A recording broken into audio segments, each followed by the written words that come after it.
I once heard that the brutal dictator Solzhenitsyn, when he was being drugged to the gallows to be hung or to the firing squad to be executed, that he actually commanded, ordered, screamed at the top of his lungs for those who had him in custody on his way to his death to let him go.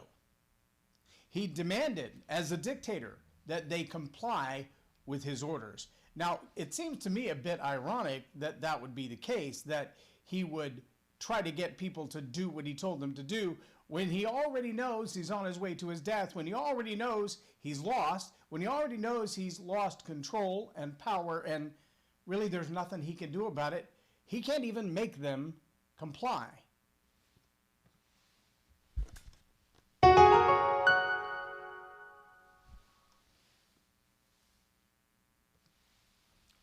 I'm J Loren Norris with Leading Leaders Podcast, and it really is striking to me to think about someone who would allow the power to slip away and yet still try to claim that power, still try to force that power on you. But you have to wonder, how does a dictator like that stay in control as long as they did?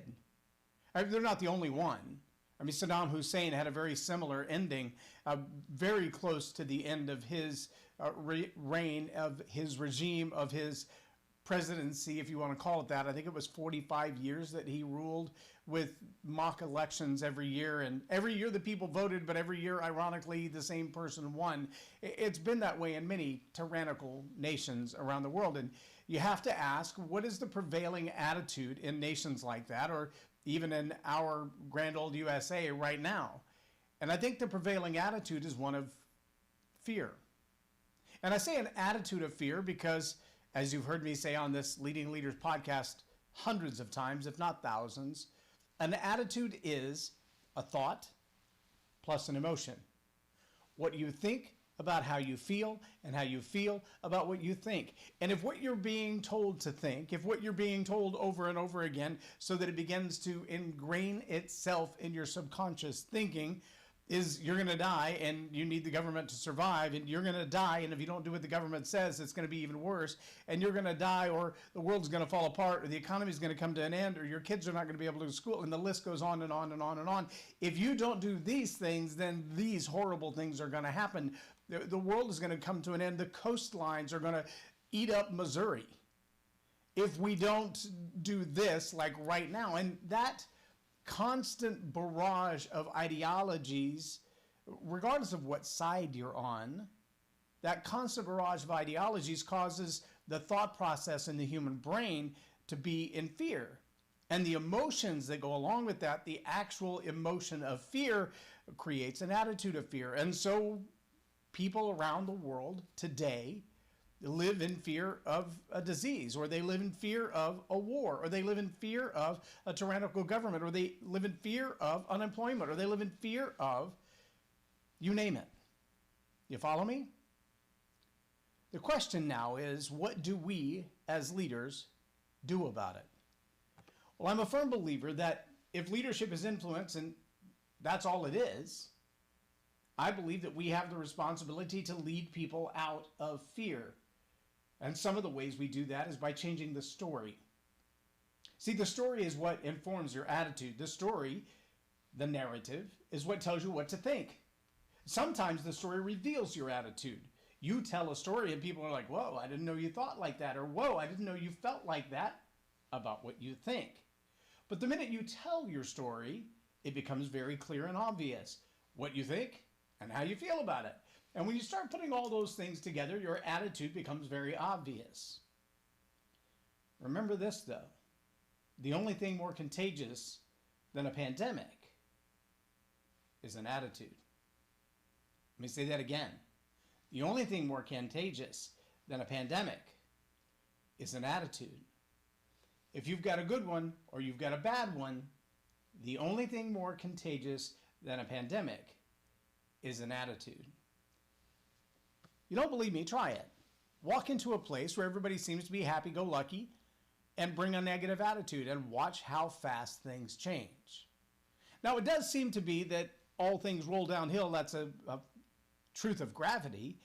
But it also seems to be that it's easier to pull a good attitude down than it is to pull a bad attitude up. Easier to pull a good attitude down than it is to pull a bad attitude up. What does that mean? Well, it means we've got to overwhelm the bad attitude. We've got to have more good stories. We've got to have more good emotions. We've got to tell more stories about hope and opportunity and reality and choice and chance and freedom and liberty and strong families and good futures and great opportunities. The more stories we tell about that, the less fear we will live in. The more we believe that opportunity abounds, that life proceeds, that hope exists, the more stories we have about that, the more we will think in a positive way. And the more we think in a positive way and feel the joy, the happiness that comes as a result of thinking good, positive thoughts, the more we will see that life is a lot more hopeful than we've been led to believe by many. Now, you might be asking, what makes me think there are other people who think that they need to create fear and keep people in an attitude of fear? Well, just ask yourself, in the history of humanity, how every dictator ruled. From Pharaoh until today, no dictator holds on to power unless his people are in fear. Fear of an oncoming onslaught, fear of the next plague, fear of an outside army, fear of reprisal by the dictator if they don't do what he says and comply with his orders. Fear. Fear is a phenomenal control mechanism. It's used in abusive relationships. It's used by bad bosses. It's used by weak leaders because they can't figure out how to get people to comply of their own volition. They only have the tool of fear. When leaders step up and lead with hope and courage and opportunity, fear loses its hold. As leaders, we've got to take the high ground. We've got to tell the stories of positivity. We've got to tell the stories that dig deep into the psyche of people and tell them the truth. The sun will come out tomorrow. And it may be a little warmer, and it may be a little cooler, and that's okay. It's been that way since the dawn of time. And there might be another storm, but the chances are high you'll live through it. There might even be a lightning storm. But the percentages of people who die of lightning storms are frighteningly low, not high. There's less to be afraid of than you think there is to be afraid of. Chances are today will be like yesterday. Chances are you'll get up and go to work or go to school. You'll go about your business. You'll see your family. You'll have a chance to hug them and say hello. Chances are better that those good things are going to happen than there are that the bad things are going to happen. And unfortunately, it is reality also that some people will lose their life in a car accident, or when stepping off of a train depot in front of a moving train, or struck by lightning. It is possible. Those things can happen to you, and they will happen to someone, but that doesn't mean that living in fear of them gives you any better a lease on life.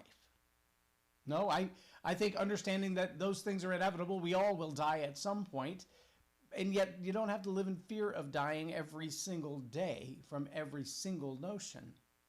No, it's inevitable. It's going to happen. But I'm not fatalistic. I live my life knowing right now I have this moment, and I expect to have the next moment, and I'm going to live as if I have the next moment, even if the next moment isn't mine to have. I'm going to live to the fullest extent of my life. And I want to encourage you to do the same. And as leaders, I want you to tell the stories that sound like we have hope and a reason to go forward, not to curl up in a ball and lay in the corner and call it quits.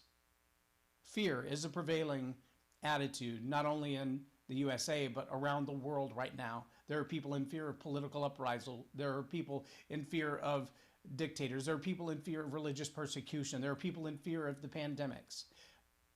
But every day, people get up and go about their business. And the large majority, the larger percentage of people don't suffer with any of those things. So don't let fear steal the hope that you have. Don't let fear steer you into behaving in a way that is incongruent with the hope you have for life. I want to challenge you as a leader to tell the stories that bring hope to other people. And I want to challenge you to live your life in a way that fear doesn't own you or control you, because it shouldn't. I'm J Loren Norris with Leading Leaders Podcast for Tell It Like It Is TV. Have a blessed day.